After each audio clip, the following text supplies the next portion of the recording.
Hey, welcome back to Second Wrestling time I've Life. interviewed Hey, Scott. these are kind of hot. Oh, sorry. Welcome back to Wrestling Life.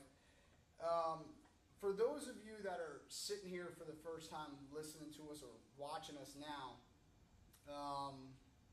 this is our first foray into video podcasting. We started the, I say we, I don't know why the fuck I say we, but it's me. I started this podcast. And the reason that I started it is pretty simple. I wanted to capture the conversations that we have in a wrestling room after practice. Because first of all, I think they're entertaining. Second of all, yeah, I mean they're and they might not be entertaining to a grandmother. Normal people? Yeah, normal people. But to our community, I think a lot of the things that we talk about on a consistent basis, especially in the wrestling room, are pretty interesting, right? So there was that, and there, eventually we'll get into more nationally known interviews and stuff like that.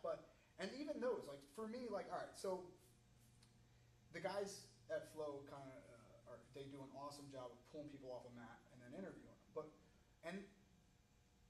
While that has its merit and it's awesome, to me it was always more interesting to get the long conversation about what went into the U.S. Open is on my mind. Yeah, you're kind of only getting the final product. That's right. That's Yeah. right. And you're getting a certain guys that wrestle at big time colleges also have media people that give, or at least direct you in a direction to go if somebody in the press is asking you questions. When you start to extend that interview past the 3-minute threshold or the 4 or 5 minute threshold, you start to break down a lot of those stock answers, I guess you'd call them. Well, you train hard, you eat your vitamins, say your prayers, and that's how I won this tournament. Well, how many times do you skip rope a week? Thank God. Yeah. No, I mean, look, you know what I'm talking about. You've seen, especially like football and basketball are the worst. They're like, first of all, I'd like to thank my cousin. Really, dude? It's all stock answers. Yeah, it's literally all just bubble. I probably shouldn't do that. We're not real good at this yet. Sorry. It's work in progress. Right. It's always going to be a work in progress. But I don't know. To me, it always seemed more interesting to sit down and actually have a conversation like we would. Yeah. You know what I mean? I Yeah. don't know. That to me, that was missing. That was always missing. I mean, you guys have both been interviewed a ton, right? By the way, I'm sitting here with Scott Winston, standout from Rutgers University, and John Venuto, who this past season was the coach over at Raritan High School. John's kind of had a storied past throughout this. How many teams won the Middlesex County tournament before you won it with Sayro? There's only been 5 teams that have won in 30 years of the tournament. Yeah. So for those of you watching at home that don't know or give a shit, oh, by the way, that's another thing with the tournament. With this podcast, we're going to use some foul language. This podcast will be aired from 10 p.m. till 6 a.m. So if you're expecting the Mike Melanconico that you see on Technique Wave and the Mike Melanconico that you see at the youth class, turn it off now. Turn channel. Anyway, so not unlike NCAA wrestling, right? Because how many teams have won a fucking national title? Oklahoma State, Iowa, Minnesota, now Penn State. Arizona State won it in the 80s once, right?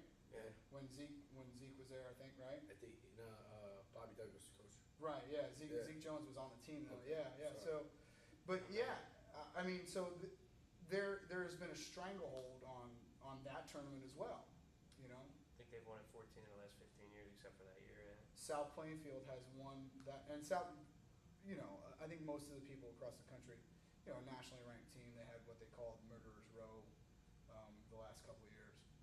Great wrestlers. Yeah, they are. Great. Dude. Top of the line. Dude, those kids, not only are they good wrestlers, they're pretty good kids. Like that kid, that kid Ashnaw is a good kid. Awesome. I don't know a whole heck of a lot about the wrestling. I know what's the kid Heilman? He was always cool. Yeah, absolutely. You know what I mean? They always come to camp, so you got to spend a little time with them. Yeah. Great people. Yeah. Great people, great wrestlers. Not surprising, you know? No, it's not. But they have had a fucking stranglehold on GMC wrestling For a long time. for a long time, right? I think Oldbridge won it once won it a couple times, right? Oldbridge or Oldbridge one no, Oldbridge never won it. Madison, Madison won it. right? So that was Oldbridge back in the Yeah. day, The combined Oldbridge hadn't won it. right? Perth Amboy, I think snuck. No. No, No.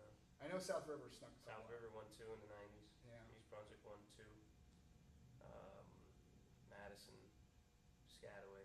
Piscataway. Eagles. The Yeah. Eagles get any? No. No, are you there? Oh my No. God, dude. Oh, No. man. We were, you know, it was funny too. I remember my senior year was when South River was at. They were They tough. were dominant. They were really They're the tough. only Group 1 school to ever win it.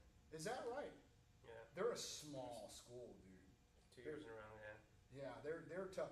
But that was when, at the time, I think South Plain, like, you know, preseason rankings came out, and this is the one time in my high school history that I can remember selling the gym selling out. We were 3, South River was 2 in the county. We got fucking shellacked. We got coach. Listen to this. At the time, one of their better wrestlers was a kid named Bobby Young, who's now Head coach at South head River. coach at South River. Real good dude. I really like Bobby a lot. But he was one of their better wrestlers, and he was wrestling at 35. This is before weight certification. No, you didn't have to weight cert. Like, there was no such thing, right? So coach, I had to cut a pinky off to make 40, and he wanted me to go down to 35. So I finally I make weight, and it took a lot of doing. I'll put it to you that way. It took a lot of doing, and I go out there, and immediately, start of the second period, my calf muscles just boom ball up to the point where I can't walk. And the trainer, who hated wrestling, like with a patch, this guy hated. He was a booze hound. I shouldn't say that, but he had SoCo in his draw. Like, I saw it, dude. Oh, man. You know what I mean? Like, I'm not hating on him, but like, maybe, you know, he's dead now. It's not good. He is. He's fucking dead. They ain't gonna get back to me. Right. And dude, God rest his. Nah, he's cool. Whatever. But he comes out. He fucking hated wrestling, and he comes out and he starts pushing my toe towards my shin, and I was kind of in the mix of it, and I was in a good amount of pain, and he goes, "What? Why are you cramping up so much?" I'm like, "I don't. You're the doctor, dude. What do you tell me? Why am I cramping up so much?" "Well, when was the last time you ate or drank anything?" I'm like, "Well, what's today, man? I don't fucking know." Get into the team a little bit. Know what's going on, my man. Right? Come on, dude. You know, and sure enough, and he starts screaming at my head coach, "Jerry, you let these kids not eat for 2 days straight. What do you want me to do?" You know? But yeah, the team wound up getting fucking shellacked that night. I think I did win that match, but it wasn't pretty. It wasn't pretty. But yeah, so South River snuck a couple out. But that's it. You guys came in. That was a fun. Let me rephrase that. That was an interesting year. That was an interesting year, yeah. You want to roll us through that year instead of just sitting there, because this is what we call a talk show. You got to kind of fucking talk. I thought you were leading the conversation. Hey, I for was those of you who listening. don't know, if the camera's not in front of his face, he can talk all day. Right? He really He can. can talk all day. Pop Warner football coach, club coach with me since I'm little. Believe me, he has more than enough to say. He's just holding it back right now. Yeah, that's a good fucking point, dude. Because you know what? My wife, and this is the God's I think honest truth. Scotty's exaggerating. Huh? No, this is the God's I don't honest truth. exaggerate. All right? I don't exaggerate. I will never, like, my wife, she knows if I get out of here at 9:30 instead of class ends at 9 o'clock. If I get out of here at 9:30, she's like, "Was Johnny in tonight?" Because I know he was gabbing your ear off. Walk us through a little bit of that season, man. That was a crazy season. Yeah, it's like that doesn't go both ways. What? What? What are you Yeah, talking it's about? like I try, dude. Look. How many times have you talked to my car door? How many times have you talked to my car door? Let's be honest. Well, you got ADD, first of all. I got what? ADD. Oh, I thought you said AED. I thought you were talking about defibrillators. You No, gotta- tell me. You have to repeat Seriously. stuff to you in order to get you to actually hear that the first time. What? I'm just kidding. Tell us. Think back on that season, because that was a pretty up and down, to say the least, season. And you don't have to go into the personal things if you don't want to, but you know. It was an interesting year. I mean, we built it up for a couple of years. You know, I mean, we got there in 05. We meaning you, and they were terrible when you got there. They were fucking terrible. It wasn't known for wrestling. No, No. I can remember wrestling Sayreville and going, "Whew, I get a day off." Yeah, but I can remember when I used to come to matches at Edison High when I was little. Sayreville was always, you know what I mean, one of the teams, you know, rec coach would be, we got to go watch tonight. You know, Scrappy. Sayreville's coming in, scrappy kids, always were Yeah. tough, right? Yeah. Had somewhat of a tradition, I would say, in Middlesex. They liked wrestling, yeah. Before we got there. Yeah, before you got there. I'm talking about when he's in high school, Yeah, probably yeah, Grifinos, Anthony Rendino, those guys. Sayreville was always a great team, right? And they I used to don't wear know the about tights. great. Yeah, We they did did wear wear. tights. Yeah. Maybe that's why I wanted to go check Yeah. them out there. I, They, Little they change of looked scenery. good. They looked tough. I graduated in 94, and we were pretty good from 90 to 94. We got 12, 13 wins a year out of a 17 match schedule. We were like 13 and 4 every year. So back then we were pretty good, and we had tough kids. We had three-month guys, you know, 3-sport guys. Back then you can get away with that. Yeah. It was all baseball, football guys. I mean, we didn't have any club guys. We were just tough. They were just tough kids. Like for Caro. Picaro, Yeah. Picaro was tough kids, He's you a know. good dude. I mean, we had, you know, Tommy Martinez was like our only club guy. Went to the Edge back then, which was like one of the only clubs back then in the early '90s. But other than that, we were just in there a few months a year. So you were just piecing together football players and. Yeah, we were just wrestling.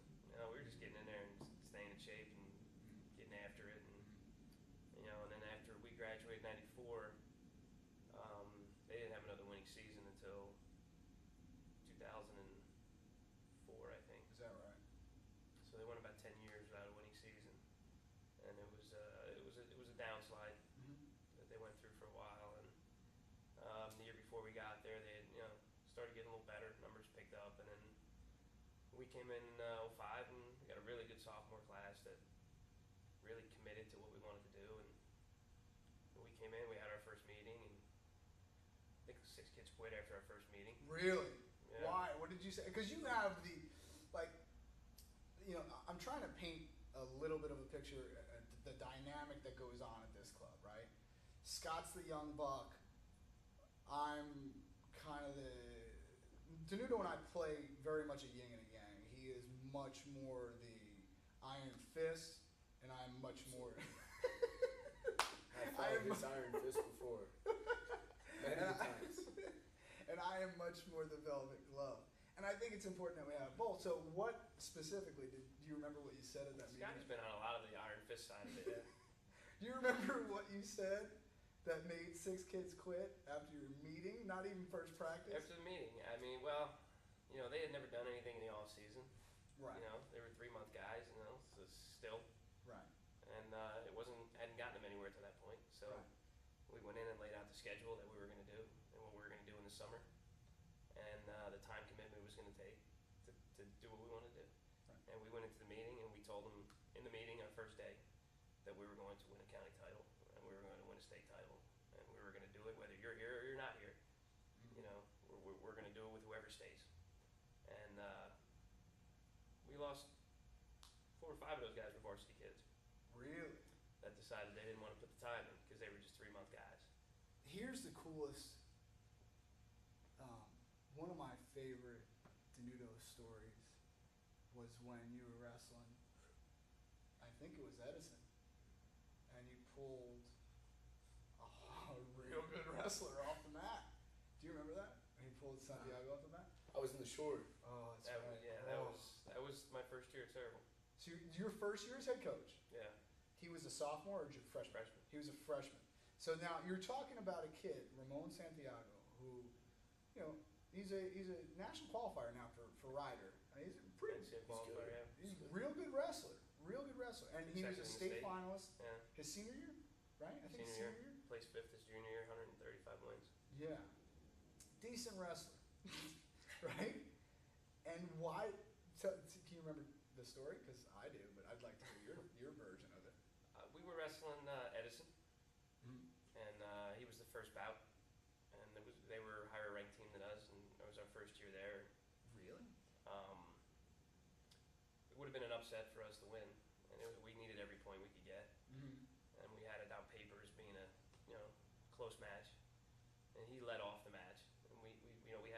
3-point match either way. He And- led off. Oh, he led off. I'm Yeah, sorry. so he was wrestling Jeff Peterson, who was a state qualifier for Mhm. Edison. Who, He's all right, was a tough kid. Wrestling at Wilkes now. Wrestling Jeff, had a great career at Wilkes. Yeah. So I mean, it's two young kids getting after it. Mhm. And it was the third period, and it was 3-2. Ramon was on top, and he wasn't doing anything. They went out of bounds. So as they walked back to the middle, I told them to cut him, get on your feet, work for the takedown. And What was the score of the match? Ramon was losing 3-2. Mhm. He was on top, and he decided to stay on top and wrestle. And Bad decision. Oh, that's a bad idea. Coach Nuno out there, bad decision. That's a bad idea. most people that know me know that's probably not a good thing to do. No, that's cardinal sin number one. Well, but, you know, Yeah. you and I talked about it with Donnie Allback, and we kind of we said it was like you don't shake Jorge Posada off. You know what I mean? Like if Jorge Posada calls the one, you just throw a fastball. Yeah. You don't Yeah. shake him off. Look, I mean, we've been had- doing this a while. We had 4 district champs on the team that they did whatever they were told to do, and cut guys, whatever. Right. All the time, but they did whatever they were told to do, and he was a freshman that hadn't earned his stripes yet, and he thought that he could do what he wanted to do. So I gave him the benefit of the doubt because I didn't think he'd be crazy enough not to listen. So it would be right. Anybody that knows me wouldn't do Right. that. Nah. So I take an adjustment period for some. There's a little bit of a gray period as well. It's definitely a great period. so I gave him the benefit of the A doubt. little darker on your side. They went out of bounds. And the second time, I said it to him loud enough that the rest of the gymnasium could hear what we wanted him to do. Uh-huh. And he decided to get on top again and ride him out. So at the time, I said, I think I'm going to do something here and make a point to this kid. And we're probably going to lose the match because of it. And at that point, I didn't really care because I thought it was more important to set the tone and philosophy for our program than win the Yeah. match. Yeah. Most coaches probably would have sold their soul to win the match and just Oh, no doubt let the about it. kid do what he wanted to do and take the win and yell at him later. I was willing to lose the match because I thought it was more important for our future because we weren't just trying to win for that year. So I walked to the head table and waited for the wrestling to go out of bounds again. And they went out of bounds about 30 seconds left. So at worst, we were only going to give up 3 points, which again, we needed every point we can get. And the referee came over to the head table and said, "What's the problem?" I said, "Oh, there's no problem." I said, "That kid doesn't wrestle for Cerebral, so we're going to forfeit the match." So he said, "You're going to forfeit?" I said, "Yeah, we're going to forfeit. Apparently he doesn't wrestle for us." Wrestle for cerebral. So they went back to the middle. Talk about setting the tone. We forfeited the match, gave them 6 points, which at the time I figured put us in a hole we weren't going to win. But So this is the first bout of the duel. first battle duel meet. Uh-huh. So we pretty much, I thought at that point we were giving away the duel meet. Right. But I made that decision knowing we were going to give away the duel meet. I Right. was okay with losing the match to make the point. And also to him as a freshman, because we knew he could be a pretty good wrestler. Right. So I thought it was okay to sacrifice a match to teach him a lesson, to get him on board so that Sure. he could become a state finalist. Sure. And he got the point. And we gave away the 6 points. And he came off the mat and he ended up watching the match in the stands the rest of the time. Oh, you wouldn't even let him on the bench? No, because the bench was where the team was sitting. So we sent him in the stands to watch with the rest of the fans. Uh-huh. And had a conversation about it when we got back to the school. Uh-huh. He was suspended for the rest of the week. He couldn't practice. No. Uh-huh. And he had to come back on Monday on week to Ooh. practice. Which, by the way, he Which was he's not good at. Never real good. No. We wanted to test him to see how well he really liked the sport, and if he really wanted to do the sport, and it was really his passion, or he was being forced to do it. And that was his test, because it's the last thing everyone would do is make weight. I think. So he had to make weight without going to practice. And if he didn't make it that Monday, then he was going to be out another week until he made it. And he came back, Was he on made weight? weight, Did he really? and he became, the rest of that year, probably the hardest work we had in practice, Right. and listened to everything we had to say. Didn't exactly shake off Jorge Posada anymore, did he? No, he listened from that point on. And, he had a so-so freshman year, Yeah. 19 wins, third in the district. Yeah. And then sophomore year, he took off, Yeah, won he the did district well. title, and, Then the next year, 5th in the state, and then 2nd in the state. So, I mean, it was worth it in the long run. I mean, the best part about the match was that we ended up winning the match. Anyway. We pulled some upsets, Right. and some guys stepped up that we weren't expecting. Mm. And one of our basketball player who quit basketball senior year to come out I to wrestle. remember that kid. I love that kid. Upper weight, right? Irby. Yeah. Irby Nieves, who was a 6'4" defensive end on the football team, quit basketball, came out for wrestling, and he beat Danny Walker, I remember that. 1-0, Yeah. who was a 2-time state qualifier for Delsey after he left Edison. Yeah. And because of that upset, we were able to knock off Edison. So it came back down to, if you do the right thing, Yeah. good things will happen. We could have sold our soul and lost the match. And instead we made the point and won the we match. meaning you. I mean, how many coaches are really ballsy enough to do that? I don't know if I've ever heard of another coach ballsy enough to do that. Our kids didn't even know it was legal. Our kids on the bench were like, I've never heard of that. No. Just now. our kids on the bench were You like, didn't know that story? Can we do that? Oh, I love that story. I was actually surprised. Really? Yeah, you could pull somebody off during the match. Yes. During the match. Oh yeah. Well, I you guess- can throw in a white towel. You know what I mean? It's the During same. the match. yeah. You have to lose the match. No, to Really? lose. Yeah, dude. If your kid's getting hurt, you're getting dinged up. And we were at the dinner, we were at the dinner Sunday. This past Sunday. Me, Ramon, Mike Knight, and Eric Sang were all state qualifiers for us at Cerevel. It was their birthdays. 2 of them on Sunday and one the week before. And that came up for the first No time way, in a dude. while. It's actually the first time we talked about it. Oh, really? You guys haven't brought that up? No, not with him there. No, he Really? brought it up, and we rehashed the story, and Does he see it differently than you do? not much. No. Not now. Back then he did, Right. but not now. Yeah. No, he still tried to tell me at the dinner table that he didn't hear me tell him to cut him. Whoa. Yeah, he knows he did. He admitted it back then. He tried to get away with it the other day. But yeah, we talked about that story the other day. So it's as an NCAA qualifier now and a captain of the rider team. I mean, Oh, it's yeah. still one of his fond memories Yeah. of his days at Cerevel. Is being one of the only people in New Jersey to be pulled off a mat Still probably ripped right off the mat. during the course of a match. This kid doesn't wrestle for Cerevel. But That was probably all right. So nobody else really questioned anything the rest of that year and well, no, preceding years. We really got the point across that. I agree. Yeah, there was an iron fist right there. And that set the tone. And it's you gotta do that in your first year. And Yeah, these kids. if you let kids do what they want to do, they're gonna always do what they want to do. If you try to rein them in junior year, Yeah, it's too Too late. late. They're already stuck in their ways, no doubt about it. See, that's what sucks for me is that I'm a junior college coach, which is I only get the kids for 2 years, so that I have to make those statements more frequently, and not to that degree, Right. but like they're if a kid's late to practice, I'm like, hey man, you okay? I'll be like, yeah, I'm good. Just come in. Why don't you take the day off? No, coach, I'm good. I'm like, no, I'm taking the day off. You know what I mean? Like, Yeah. and so I have to do that more often. Do you guys see that as much at a 4-year school? At like a Rutgers? Oh, absolutely. Really? No They way. have to, you're they have to getting lay away it down. Yeah, there's no way you're getting away with coming in. On time is 15 minutes early Right. in our program. You know what I mean? And Right. the coach does a great job of doing that himself. So Yeah. we'll have to fall in line after that. Yeah. Well, because if you don't, and it's a disciplined sport. That's what it. it's not Chris just the Robb, who discipline. wrestles for Middlesex, his mom just said to me the other day that because of wrestling for us, that he's early for everything he does now.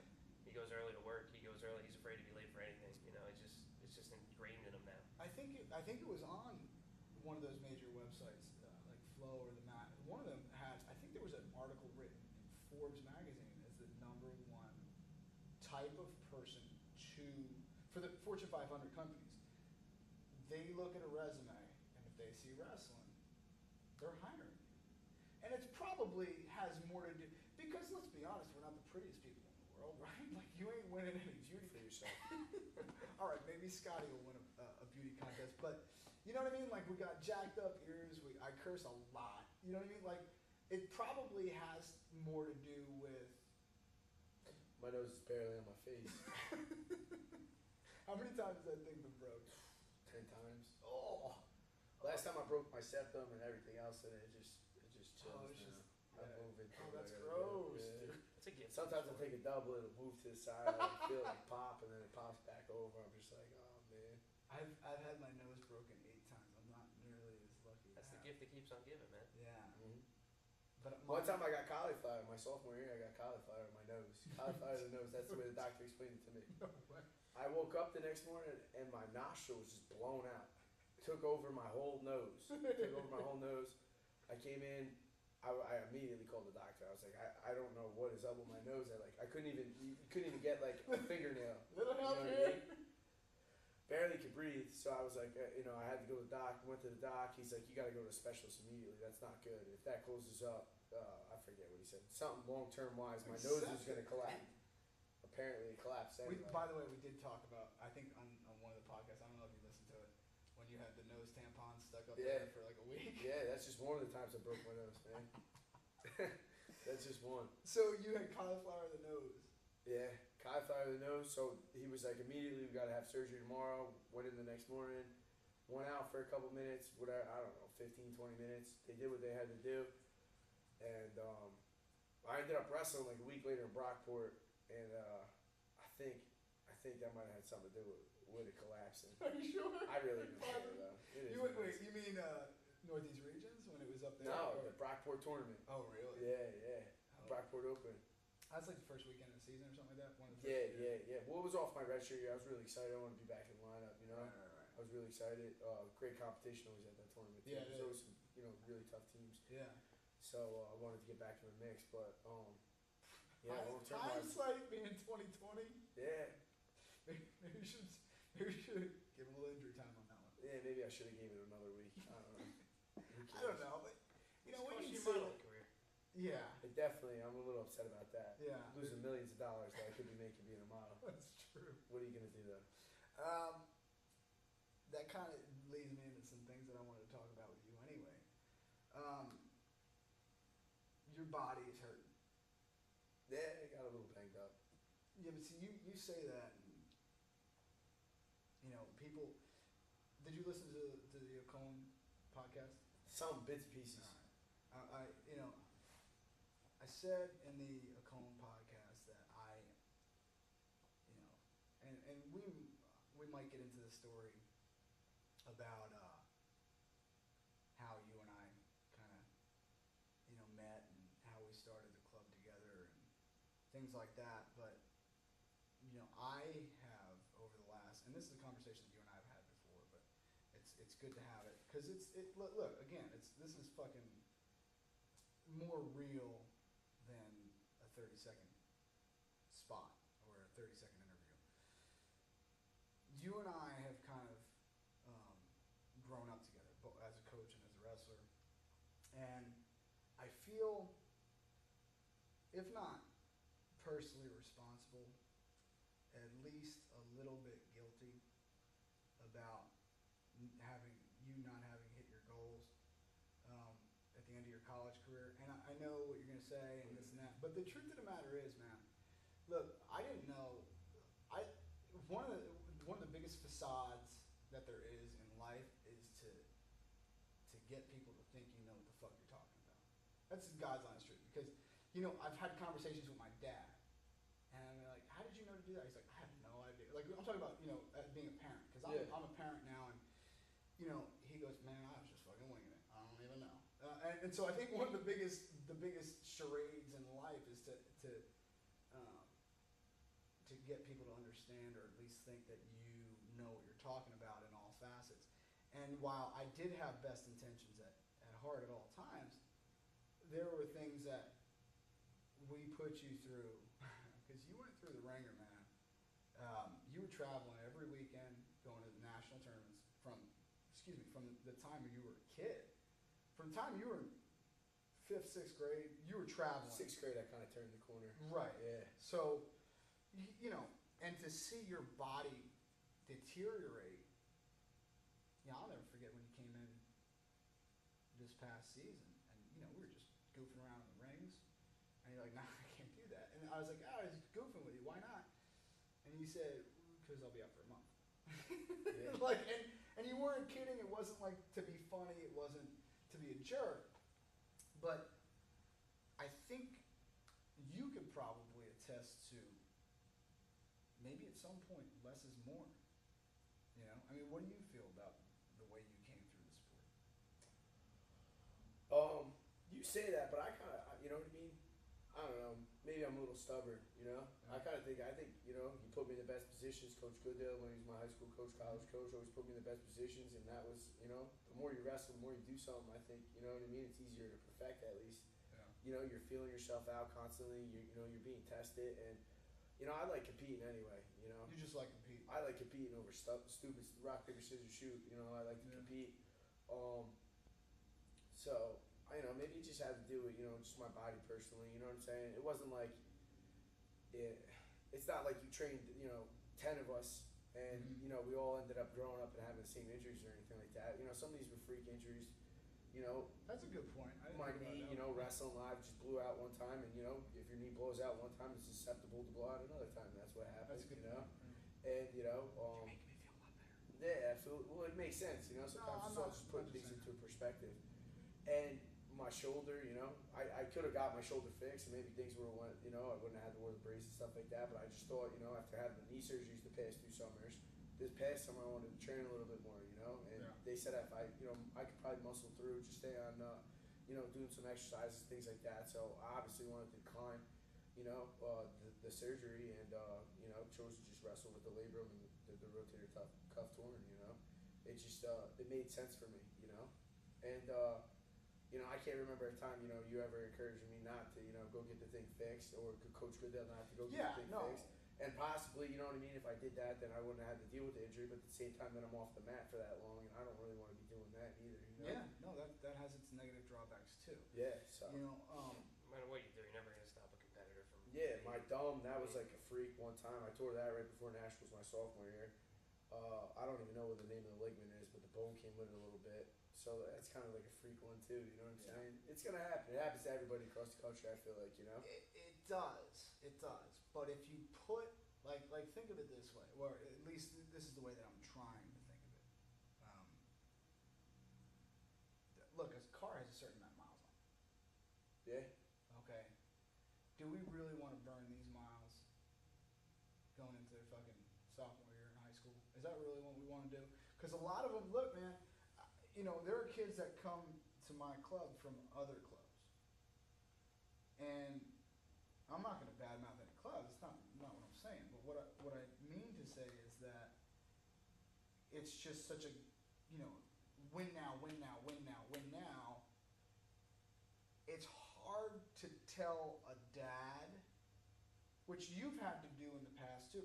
It's hard to tell a dad, hey, chill the fuck out. It's hard to tell a tough competitor that as well. That's true. Even the kids. That's true. Kids, but it's easier because a competitor, they don't realize the tax that they're putting on their body in 5th grade. No. Yeah, They don't. They're not understanding the joint manipulation that they're doing. Well, back then the dad has more control of it. That's what I mean. Once they get older, then it's the kid. But Right. at a young age, you can control it Yeah. through You know, through the dad. And again, a lot of these dads, they're not doing it to hurt their kid. They really truly do. And your dad was hard on you to go to tournaments and compete all the time too. You know, it wasn't just me and Goodale and those guys. Nah, that's definitely a mentality that he put in me. And Yeah. I'm proud of that, man. Yeah, So no. to And this day, I'm not I arguing. think that he absolutely did the right thing. He always, I mean, was I pushed? Absolutely. But I was never pushed wrestling-wise. The only thing I was pushed to do was my push-ups and sit-ups, if you remember. I when I was real little. do. He didn't care if I did a sport. He didn't care if I did anything, but I wasn't going to be like a bum. You know what I'm saying? Yeah, I had to come home, do my push-ups and sit-ups. And that's something I seen him doing when I was little, though. So I used to sit on his back while he was doing it in the living room. He'd bang him out every night. And then have a protein shake. I remember 5 years old, like, Dad, make me a protein shake. Just because he was coming home, you know, all jacked and stuff. And You were a meathead at 5, dude. Yeah. I was like, give me one of those protein shakes, man. They taste good. I was like, can I get some muscles? Can I get some muscles going? But that was really the only thing I had to do, you know what I mean? He didn't, if I was going to do something, I was going to do it hard. So if I was going to wrestle, I was going to wrestle hard, you know? I was going to try and be the best at wrestling. If I was going to play soccer, I was going to try and be the best soccer player. Football, trying to be the best football player. And, yeah, so I guess, you know, in translation to that, I guess you're always seeking out the best competition. Yeah. And I'm assuming, you know, everybody across the country, you know what I mean? At any level. You would think so. That's a lost art, is being good at everything you do. And we have that conversation with the kids all the time. Say, I'm not a wrestler, I'm a football player. Or I'm not a football player, I'm a wrestler playing football. Right. And I've had that conversation with many kids. And I said, no, it's wrestling season. You're a wrestler. You're not even a wrestler. You're a competitor, and you need to be the best at what you're doing right now. Right. Maybe you're better at football, but you need to be the best at what you're doing right now. Just like Scotty said, if you're wrestling, be the best you can be at it. Do the best you can at it. Put the amount of time in that you can to be the best at it. When you go to your next season, if you play some in the spring, then be the best at that. And then when it's football season, be the best at that. But you don't. That's an excuse. It's a bailout. I'm a football player. For wrestler. sure. I'm a wrestler. Plays football. No. Yeah. You can be great at anything if you put your mind to it. Whatever you're in at the time. Well, what's People the always ask me all the time, what's your favorite? Yeah, but, What's your favorite sport to coach? I said, whatever I'm in at the time. Right. If I'm in football season, I'm coaching football season, and I'm 100% into it, and I'm going to be the best at that. Yeah. And when it's wrestling season, I'm going to be 100% into that. That is when the I phone cannot- calls at 11 bucks at my They house stop. That's what I'm saying. I think people need to be happy with the content and just, but the people that complain, like I saw you put out a tweet, like they complain about the sound, people got to be happy with just the information. That's like, true. I don't care if there's background noise. Like anybody who's like, oh, dude, that dog was barking. I hear her running on the turf. Let's just pay attention to the information and use it. That's it. Not just that, too. I mean, no one gets. I don't get paid for this. You don't get paid. You're doing me a really solid. No complaining, people. Yeah, I mean, quit your bitching. So this. We have to know bad language. Why? I guess it's going on flow. I don't want to be the only guys that are cursing. You know what's funny about that? I talked to Martin, and I think the understanding that we're gonna do here is this is gonna be a late night. Oh yeah, that's right. I think this is gonna be a 10 p.m. plus. So we're the South Park of flow. Oh my God. So you can go fuck yourself. How about that? No, look. Here's what it is to me. I always wanted to get past the stock answers that people give, right? Like, when they pull people off a football field and they go, how'd you do, or how'd you feel about this game? Well, I trained real hard, and I said my prayers, and I ate my vitamins, and that's how I won. Yeah, we know. The best ones on football is when the guys are mic'd up. Yeah. Oh, dude. But see, that's way more interesting to me. Yeah. That is way more interesting to me. Because that's oftentimes that's who they are. Right. And when you get when we talk about training, I get so fired up. That Right. I honestly don't like cursing, but when I talk about it or when I talk about something that's just kind of get me going and just. But see, why don't you like cursing? And this is and now let me rephrase that. Do you curse with your athletes in the room? Yeah, sometimes. So do I. Yeah. But you only deal with high school athletes. Right. Okay. Well, we have some middle school kids. Okay. I try my best. I'll be right back. I gotta get water. Do it. I try my best to curb my language in front of my 8th grade and under class. I do. And no, that's the truth, because Those kids hear it in the locker room. that's true too. I'm not saying that they don't hear it, but what I am saying is I have more respect for their parents. Their parents may not want them to hear that. Right now, I'm going under the assumption that every high school kid in 2013 says the word shit in their Dude, I have a funny power story. Tell me. This story's so funny. First of all, I was so upset that when I heard about the story you told Dan O'Cone about Brett DeJean, so I was like, man, that was such an epic punishment. We never had a punishment like that. Yeah. So this was senior year, and it was after wrestling season. But Pagash was my phys ed teacher, and we're in the locker room before class, and a couple aisles down, I hear this kid. Oh my, he was dropping F-bombs like crazy. Mm-hmm. Every other word out of I was like, F this, F that. Pagash is like, hey, watch your mouth. He's like, oh, come on, Pagash, I know you curse. And then Pagash goes, no fucking way, man. Well, it was so funny. For me, it is the F word is a part of my vernacular.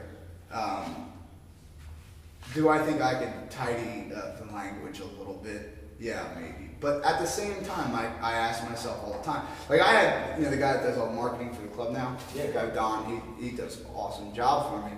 But he's like, Mike, you really need to watch your mouth. I said, go fuck yourself. and I don't mean it to be just utterly defiant. What I mean is, this podcast again was meant to be a glimpse into a wrestling room after practice.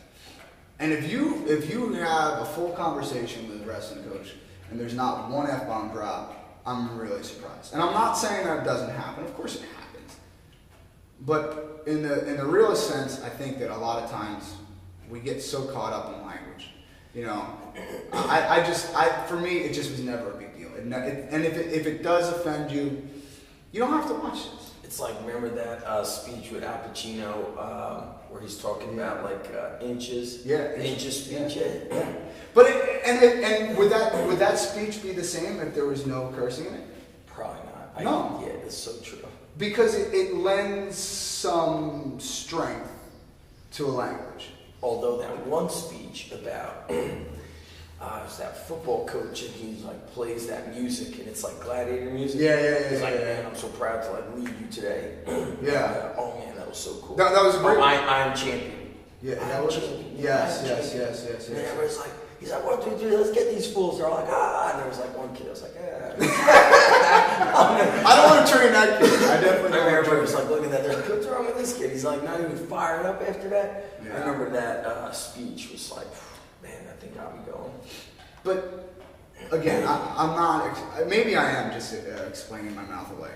But to me, it doesn't make much sense to curb to have a podcast that was originated to get past the not fake, but the exterior, dig a little bit deeper. This podcast is not really for the high school kids. No, I said, and in fact, the reason that I had such a hard time getting this thing off the ground was because I had an argument but there was some discrepancy with iTunes.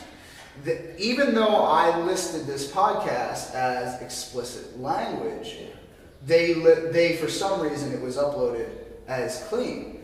I don't want to mislead anyone. I wonder if high school kids even like would listen to like that last podcast that you and I did. It was like an hour and a half. I wonder if they would listen to it. They're listening. They are. Yeah, What we is had it? we had really great feedback. Not just from high school kids. We had this past week we did one with Joe Pollard. We had seven downloads out of the country, 3 in Brazil, 4 in Russia, and so people are not just listening to it. Like now they're telling people. The Russians are probably drinking vodka. They're like those stupid Americans. They don't get They're like, we're those two dummies. We don't get it, man.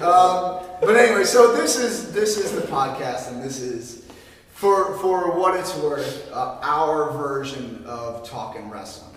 All right, now that I got you. See, the thing about Zach is Zach and I are both pretty busy guys. Him more so than me, and nailing you down for any amount of time always winds up a flood of questions that run through my head and run through my like I on the way here, I turned the radio off because I'm like, okay, what am I going to talk about? Because that's about as much prep as I do for anything. It's just on the way That's here. the best way to do it, off the cuff. I think so.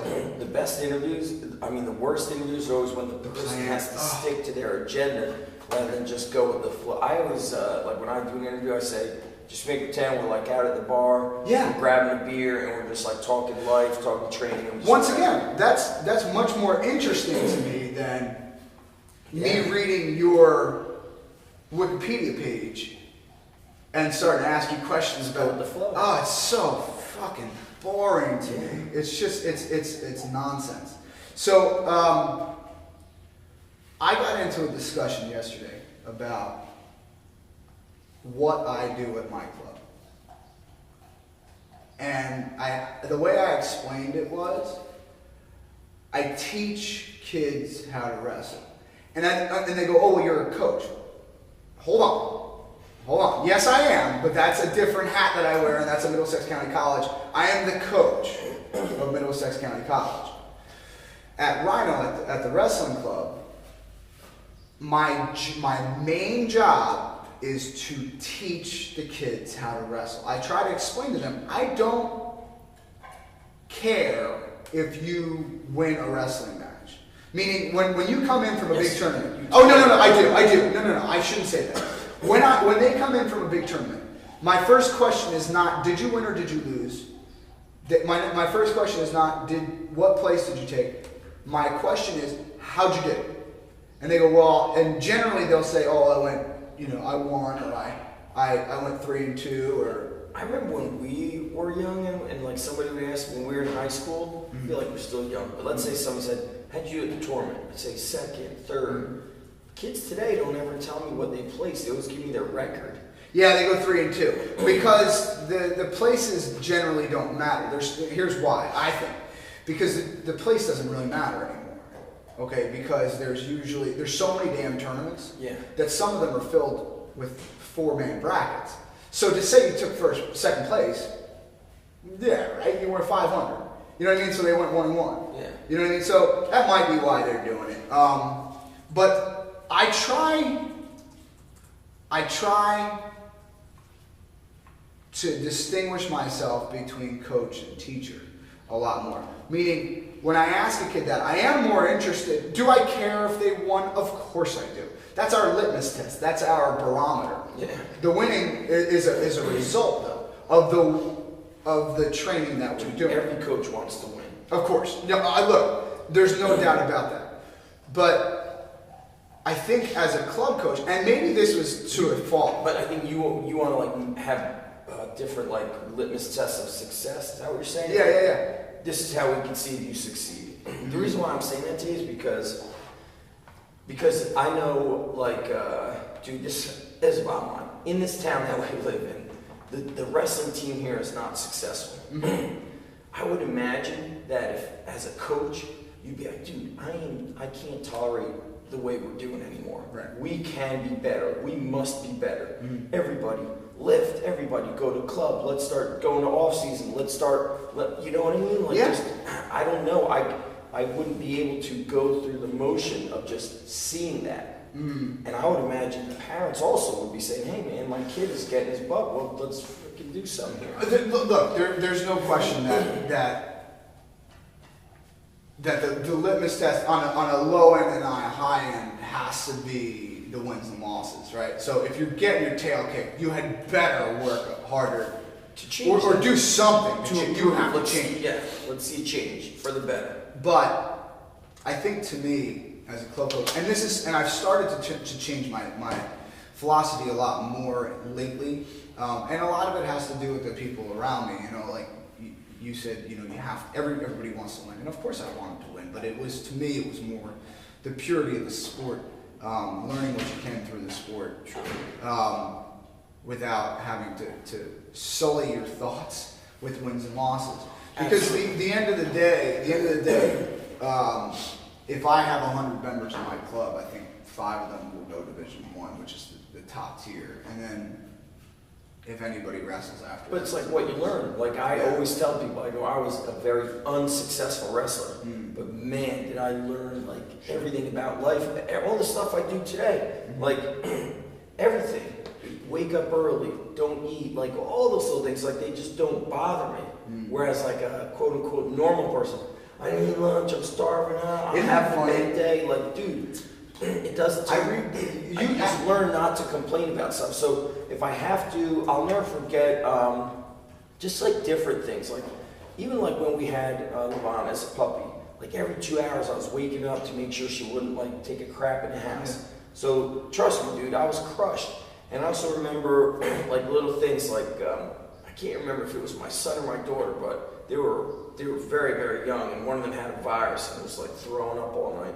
And just like I could just see like the normal person saying, "Oh, they would call out for work, and they would make a big production." Right, like you know, I just think wrestling has just taught me to be comfortable being uncomfortable all the time. Right, and I don't know, it's just like doesn't bother me. No. Oh, I didn't get to sleep. Oh, I didn't get to eat. All right, whatever, dude. Let's, big deal. You brought up nutrition. We still move on. You brought up not eating. Right. You turned me on to it, but what was it? The Warriors. The Warrior Diet. That was the Warrior Diet. Wow. Awesome. I did that a long time ago. Yeah. Probably 10 years ago I did it. Damn, time goes fast. 10 years ago. But there was talk of fasting, and now, fasting has... Now everybody's doing this intermittent fasting. Intermittent fasting. His is more of a, it's like a, you only get a 4-hour window to eat, and then, so basically, if you go to bed at 10 o'clock at night, you're eating from 6 to 10 o'clock. Mm. But all throughout the day, you're not, you're just drinking a lot of water, maybe you're snacking on some Like light nuts, fruits, yeah. a little bit of nuts, some veggies, raw veggies, like you're totally like, moving around like a caveman. Mm. You wake up, you go out, you hunt, you build, you do work, then at night you feast. I remember I lost so much weight off of that so quickly, but after half a year I was like, damn, I just want to eat breakfast. Yeah. So now for guys like us, Yeah. our age, 30s, even in your late 20s, if they like kind of slow down that metabolism, face it, if you're not a younger kid and you're not wrestling 6 days a week and doing all, those guys, these young kids, they can eat whatever they want and Yeah. still be ripped and still Yeah. perform at a high level. But once you start getting into like, But they could, if they do tweak their nutrition, oh dude, they it would could make a get huge so difference. much more out But of they it. could get away with it. That's true. And you, That's true. from a physical standpoint, you couldn't tell if they eat like crap or not most of the time. Mm. But yesterday when I was at Lehigh, I told those guys, I go, you probably, now with all the information on the internet, you guys are probably like researching how to eat this or that. You see everybody intermittent fasting. I go, you guys are wrestlers. I go, you train your butts off. You shouldn't be doing any intermittent fasting. You guys should eat breakfast. You should Yeah. eat lunch. You should eat dinner. Mm. Intermittent fasting works for people that are doing more like a, they're not wrestling. They don't need that. But what wrestling is too cute to intense. me, Yeah. what is really cute to me, and I say the word cute, That means stupid. Yeah, I mean, like you'll hear a douchebag at the gym go, yeah, fasting today. Because I remember I had a spot in Staten Island, and it was in a meathead gym. Oh, that's It right. was in the club was in every what was that? Those Globo gyms you were in? Yeah, the Globo Gym. That's exactly what I'm looking for. So you hear those guys, and first of all, they just don't have a clue as to what they're putting in their body. First of all, but second of all, they're like, "Yeah, I haven't eaten in 5 hours." I'm like, I could go 36 like that. Like right now, if I needed to pull down, I could still to this day If you had to. go 36 hours without eating, without a problem, and train 3 or 4 times, without a doubt. And My I'm body not. starts to like thrive in those like. Oh. It's so funny. A friend of mine, he was a Navy SEAL, I think in the 80s. Okay. It may have been the late 80s. And he said when they were going through buds, at first it's such a shock to the system. And then he goes like, you're like, a third or halfway into it, they start to thrive. He's like, we start like learning to thrive. We're running like 12, 15 miles a day. Plus we're doing, 1,000 push-ups, several thousand leg raises. I don't know how many pull-ups and all this other stuff. All in the surf and uncomfortable the whole time. Yeah, and on a calorie deficient, you're Yeah. and he goes, you know what? We started to thrive. He's like, guys started getting actually bigger and putting on muscle. He's like, it was so weird. He's like, but we kind of like got comfortable getting uncomfortable, Yeah. like just accepted everything. And then our bodies were, they just thrived in that kind of that deficient zone of, sleep deprivation, food deprivation, like, all like under-recovered, undernourished, you name it. Yeah. So Now, while that's not the best way to go through a wrestling season, right. okay, but like I said, or like you said, rather, these kids can get away with eating garbage. They really can. So what's interesting to me is a lot of them still binge and purge quite a bit. Yesterday, I was at a wrestling banquet. Holy crap, they had cookies at the end. I swear, these kids had like Stacks. dude, they had stacks, and they were eating like all these other like candies and things like Yeah. that. A lot of them still cut a lot of weight. I'm sometimes shocked how they make it. 'Cause I remember we trained a kid a couple of years ago, and in the summer he was 160, 162, ripped, ripped, like abs, everything. You saw like his pec muscle all ripped. He got down to 138. I don't know how he did. I was like, dude, there's no way. He It did. can't be good. I mean, look, Can't man, be good. We had another kid. When they asked me, they go, they're like, if I just like lose that weight, then I'm stronger. I'm like, dude, we had a kid that was 152 in the summer, and he went down to 120.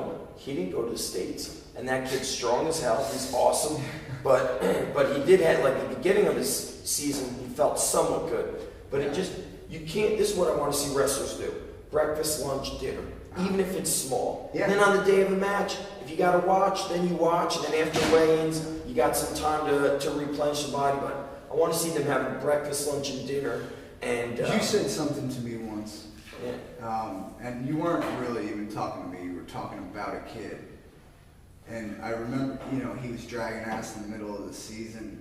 And I'll never forget what he said to me. He goes, if you don't eat breakfast, you're fucking lazy. You're lazy. You're fucking lazy. Yeah. You know why? Because you can't get up. Because his excuse was, I was running late. I go, running late translated mean you're fucking lazy, dude. Wake up 10 minutes early, fucking crack 2 eggs, Yes. put them on the frying pan, then throw some cheese on it, have water, milk, I don't care, dude. Get with the program, have a peanut butter and jelly sandwich. It's so easy. That's why I'm shocked at like how a wrestler would tell me he's running late. Like, is it that hard to just fucking set your alarm 10 minutes early? Really, like that 10 minutes that's what I'm talking about. Like these things that you learn in wrestling, that's the shit that that's like what makes you successful or not. yeah. That's the bottom line. And if you're gonna be, that was 10 minutes, like, so what, dude? Yeah. Big fucking deal. You'll be tired for the first 2 minutes, Right. and then you'll be fine. Eat breakfast, take this shit That serious. that breakfast though will translate to higher metabolic rate throughout the day. If it's a good breakfast, Okay. they'll hype their metabolism. You gotta feed the body. If you're wrestling, I don't know how it is outside of Jersey, but here, kids are training 6-7 days a week. They'll lift 2-3 days a week with a coach, Yeah. then they're at a club 4 days a week, maybe Three. 3. Then there's now there's tournaments all the time. Mhm. So they're on a regular competitive basis. I know you and Dan said if a kid competes once a month, that's plenty. I agree with that. Yeah. Because then I think it hypes them up to compete that one time, Yeah. rather than if they always compete, it's like, big deal. I lost this time, I'll get it next time. But Yeah. if it's that one time, it's like you're preparing for this event rather than I think we rather need than to too make much. it. Why are there so many wrestling tournaments? Who organizes all these things? Well, you can make money on them. Yeah. People found in the late '90s that you could make money on them. Right. Does money go to the booster clubs? What do they do with it? Well, I mean, some of it does. Yeah, I mean, some of it does. Yeah, I would assume. I'm not saying no, but yeah, some of it does for sure. Yeah. I'm sorry we're sticking on nutrition right now, but it's something that's been on my brain. Let's talk. What should we talk about? Well, let me ask you this. What do you think? Is there one specific diet plan that works best for wrestlers? Yeah, great question. First of all, it's going to depend on their body. That's type. right. What if you got a kid that's really roly-poly, Yeah. fatty? Then, dude, I'm just going to be like, I don't want to make big changes. Really, like I said, the things I want to see all wrestlers doing is eat a good breakfast. And hell, even if you got to eat a bowl of cereal, do it. Don't buy school lunch. Right. Start packing your own lunch. Yeah. Do it the night before. Okay? If it's a kid that needs to gain weight, we always tell them have 2 sandwiches. Bring 1 or 2 pieces of fruit plus some yogurt. That's pretty big. A lot of them are going to be like, I had 1 sandwich, and then I bought like a pretzel, then I had like the juice at school. Did you eat after school? No. Dude, I had one kid. He told me he ate 1 egg white. Oh, dude, fucking Egg white. 1 egg white. I go, 1 egg white. I go, are you a bird? Yeah. I go, you lift here 3 days a week. You Yeah. lift. Then he goes to a wrestling club, I think 2, maybe 3 days a week. And then he wrestles maybe every other weekend. I was like, dude. He's like, I don't want to get too big. I'm like, stop. Eat and fuel the body to perform. I just can't stand this. I seriously can't stand this old school mentality of don't eat, cut the weight. Like, dude, this is what it comes down to. If you are strong and you're training year-round lifting, then you don't need to cut weight because you're not showing up fat and out of shape. That's right. When I was in high school, the upper weights, usually like 60 or 171 and up, were football players. Yes. Those guys were always cutting inordinate amounts of weight. Right. They were fat. I remember Because they came into wrestling season from football season, and they were 30 pounds bloated. 30 pounds bloated. they just ate and ate. And although like our football coach back then, he was awesome. They would lift heavy. Coach Woj, yeah. Wojcik was awesome, but I guess some of those kids they were fat. Yeah. Some kids just couldn't, dude, just eat healthy. Fucking control yourself. That's it. And you know what's tough, like for the high school coaches, they can't say this. They can't say, dude, what the fuck's your problem? You just ate 1 egg white. Yeah. Man the motherfucker up. Wake up 10 minutes early. Make yourself breakfast. Right. Eat like a fucking man. Yeah. That coach Yeah. would get fired. He'd be in court. Well, that's why I think it's almost like that's where they kind of rely on us to kind of lay the law down. But I want to see kids, don't buy school lunch. Bring your own. Yeah. have a snack after school. Then you're going to probably go and train, okay? Then you have dinner, that's like your post-workout meal. Then later on at night, have dinner leftovers. Yeah. As long as you're eating healthy, your body's going to utilize that and you're going to get lean. No The question. kids the wrestlers that are carrying excess fat are usually just very high carb, lots of sugar. For wrestlers, I think a good blend of like 1/3 protein, 1/3 fat, 1/3 carbs would be great. A lot of people think in the normal ways of nutrition, they're talking about like 60% carbs, 20% protein, 20% fat. Dude, you want to get your fats from steak, chicken, whole eggs, avocado, animal fats, the oils, nuts, almonds, whole milk. That stuff that's healthy fats versus the fat from fast Look, food. man, and it'll help. And like what they don't understand, it's going to help your overall performance in the classroom. Everything. Higher protein and higher healthy fats will make them feel stronger, and it's also good. It's good for the joints. It's great for the body. Just the less processed food, the better. If I was a wrestling coach today, I would leverage the hell out of technology. I know coaches can't. I'm not sure what the time is, but I guess you can't like coach or really interact with your athletes once the season's over. Until June 15th. Are they allowed to like put up like a website and post training videos? Yes. Dude, I would have all those kids on an email list and their parents. I would go to blogger.com, which is the free Google blog spot. And dude, they should be using technique videos from yours, embed technique video from you and from Flo, embed strength and conditioning videos from my YouTube channel. And dude, I would just have these kids all the time and make them accountable. Post a comment when you did this, or whatever. Create I don't know if Facebook's really the best place. That's where a lot of kids hang out. But dude, they should definitely leverage technology.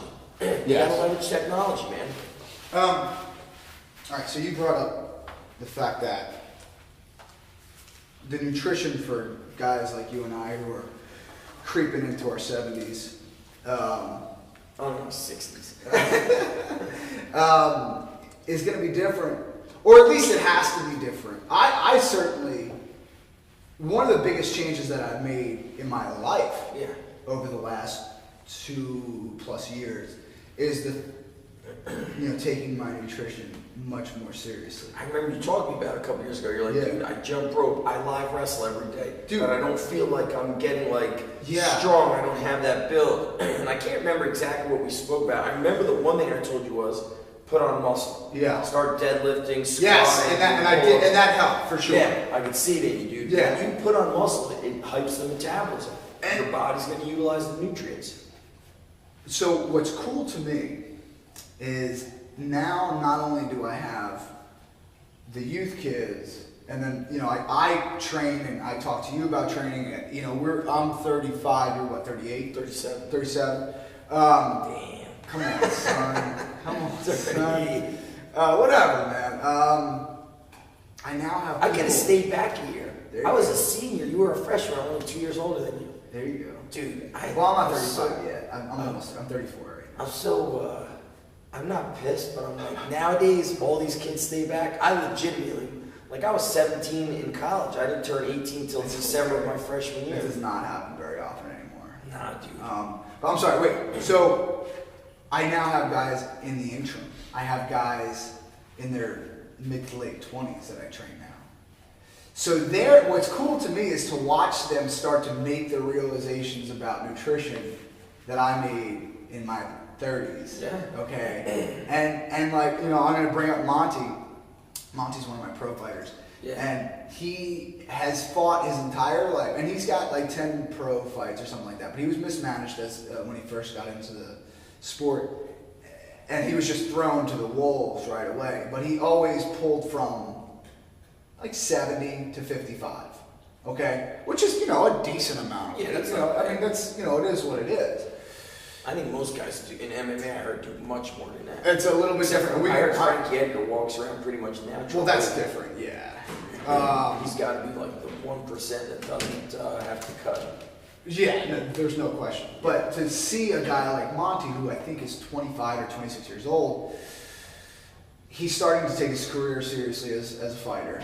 and now we're talking. Okay, so I can't. You telling me I can't go to Taco Bell every night? Because that was literally, like, I'm not exaggerating. He was literally going to Taco Bell. I've heard of like a high level. lot. Yeah, they go high level, or they go to I think it's like, I don't know, maybe Applebee's, and they always get like wings and blue cheese like every day. Like I've heard of like high level athletes, they just eat like crap Right now, I'm on because they train so much. They do train so much, and so they're getting away with it. But what I have to explain to him is the day that my thought process changed about diet was the day that I decided to think of it along the terms of what my body can get out of the food instead of just Xing food out. You know what I mean? So what I have a certain amount of nutrients that I have to get in every day. And if I get those nutrients in, yes, I might reward Dude, I myself. think if you just, this is how I look at it. I don't get like so caught. I never was like, oh, I need like to be ripped and this and that. No, I I look don't at get it. like, dude, I eat according to how I feel. Right. So when I think about that, like most of my workouts are more strength conditioning, power based. I don't really, not really a distance runner. The weather starts breaking, I start going mountain biking. But last summer when I was training for that Navy SEAL challenge, dude, my appetite, because of all the running and like I would combine 3 workouts into one, or I would do 2 workouts a day. I just ate accordingly, but I just ate more healthy foods. So I think somebody like Dan O'Cone, who loves to run, he's gonna have to eat differently than somebody like me, who loves to lift. Right. Then I'm not sure if his buddy, the one that coaches with him, he's a triathlete, which is I forget. on Twitter, he's like, I think he's a floor man, 732 or something. But he's like, you know, he's a machine. Those guys got to just chow down. If you ever read that book with the And they can go higher on the carbs. They can crush. Like, did you ever read that book with Dean Karnazes, Confessions of like an ultra marathon man? No. It's a real cool book, all about mental toughness. But he would go out and run, and he'd be like running at like point A. He'd call like the local pizzeria and be like, "Meet me at point B." They'd deliver the pie to him while he was running, and he would like hold it and like fold pizza and eat it. But dude, he would run like a marathon before entering the marathon. So he'd get to the marathon right when it was going, because the marathon in and of itself was not challenging enough. Wasn't even enough. He was just chasing pain and chasing like discomfort. At the end, it almost gets like redundant. You're like, holy shit, bro. Yeah. Like he would go and There are some, like, that's what people don't understand. There are some bad motherfuckers out there. Yeah. There's a guy named Joe Decker. Okay, he's in the Guinness Book. What does he do? He is in the Guinness Book right now as the world's fittest man. How he got that distinction is just ridiculous. Is he a triathlete or what does he do? Well, he's just an extreme athlete. Okay, he did that death race and won it 2 years in a row. Death races, how many miles? Like out in the. Oh yeah, I did it. Yeah, it was brutal. You did? It was the most miserable Oh, experience. it's Vermont. Where is it? Yeah, Vermont. Vermont. It's the most. If you have How a is second, death race? Is it? a Spartan. Dude, Yeah. I actually met a friend of mine who's training. His name's Joe DeCina or something. Okay. That's the guy who created Spartan Race. Yeah. Lives Yeah. up- Yeah. Lives up in Vermont, Yeah. in Battleboro, Vermont. Yeah. And supposedly, what it was Joe was some guy working on Wall Street, Yes. and basically like freaked the fuck out. He's Yes. like, dude, people. Had a shit ton of money, but he was not happy at all. Yeah, he's like, dude, this is crazy. People are like just too Yeah. pretty. They're like in their. They're soft. Yeah, they're soft. They're soft. So he took his family to Vermont, bought like a big ass piece of land. Let's be honest, he owns the town. Okay, go Oh, ahead. he owns that town. Yeah. So yeah, we ate at their little like country restaurant, which Yeah. dude. Oh, dude, great yeah. food. The country store there? It's Yeah, amazing. country store. Yeah, it's a Pittsfield. And Mark was there. Mark is the guy that runs a company called SealFit. Mark was training people to become Spartan race trainers. Yeah. And Joe, I think, told Mark, he's like, dude, I would. He's like, my thought process right now is if we create like a certification for these coaches that they're not allowed to own a gym, or if they do the training, they can't train in the gym. So he's up in Vermont. He's probably always training in the elements. Dude. So essentially, he had all that land, and he would like run these races. Joe ran the race. Right. he Like, ran I the mean, like, races. he wasn't just an administrator. He would remove himself from the setup of the race. Yeah, and he would do it. And he would actually He's do pretty- it. So he's a bad dude Yeah, for he's a sure. bad dude. And his But- kids, I think, like Oh yeah. every morning they have, I met his wife was in the country store, and she told Mark, because Mark's son was also in a form of martial arts, I think it was like a style of Kung Fu, and they said that they hire like a guy, I'm not sure if he's from China, but he comes like every morning at whatever, an hour Yeah. before school. He wakes the kids up and takes the kids through their Kung Fu training, so they do it in the morning. But yeah, that guy Mark, or Joe, I mean, Bad dude. bad dude. And then he had that. The website, one second, let me plug their website. Their website is youmaydie.com. That's right. Yeah. Dude, yeah. I think the guy that, when I looked it up on YouTube, the guy that won it may have been like a British Marine. Okay, so if you go to youmaydie.com, they have up I there. heard that's that's like the liability form. That's all it says. Yeah, it's You May Die. They make you do a video waiver Right. when you actually do the race. Yeah. But when you sign up for the race, you sign off on I May Die. That's it. But if you go to their website, there is a video on there about the 2008 race, and dude, it was the most miserable experience of my life. I learned a lot about myself, and I learned a lot about nutrition. And this is where nobody competed with you, right? You just didn't no, know. Billy Meany started the race with me. But here's the thing, okay? This is how I turned the corner on nutrition, okay? Because I didn't finish that race. Yeah, I remember you telling me. I didn't finish that race for the simple fact. You were probably 80%. Well, yeah, that's true. I don't care about that, though. I don't care about that. And I'm still, Joe, I'm coming up there and kicking your race's ass real soon. He almost was going to kick your ass any. No. Yeah, well, I don't know. He's one of those like. He scares me a little bit. He's got a little bit behind his eyes, for sure. Yeah. But Joe Decker, the guy that won the race, and he won it hands down. Yeah. Okay. I spoke to him. He's a sweetheart of a guy. If you guys check him out, he has Gut Check Fitness out in San Diego. Please go to his Facebook page and like his stuff, because he does a lot of outdoor training in the elements. It's really, really interesting. Guy's great. But Gut Check, I like that. what you call it? He, former addict that turned his life around completely. A lot of those people. And he just goes. So what I said to him was, there was the beginning of the race was meant to mentally break people. The first, and this is not an exaggeration, they took us, they said, okay, the race starts now. And they put us in teams of 13 people, and they put us in a circle, and the circle had rocks, big rocks, anywhere between, honestly, 30 pounds, between 30 pounds and 70 pounds, okay? The biggest one was, so what you would do is you would face each other in a circle. Yeah. You had to clean it and press it, the rock. Put it down, step to the right, and do it again. Zach, we did that for 7 hours. Oh my God. 7 hours of cleaning and pressing rocks. Okay? I didn't break mentally, but I felt my body. And now here's the poor mentality that a lot of our wrestlers have. They can do either work out or eat.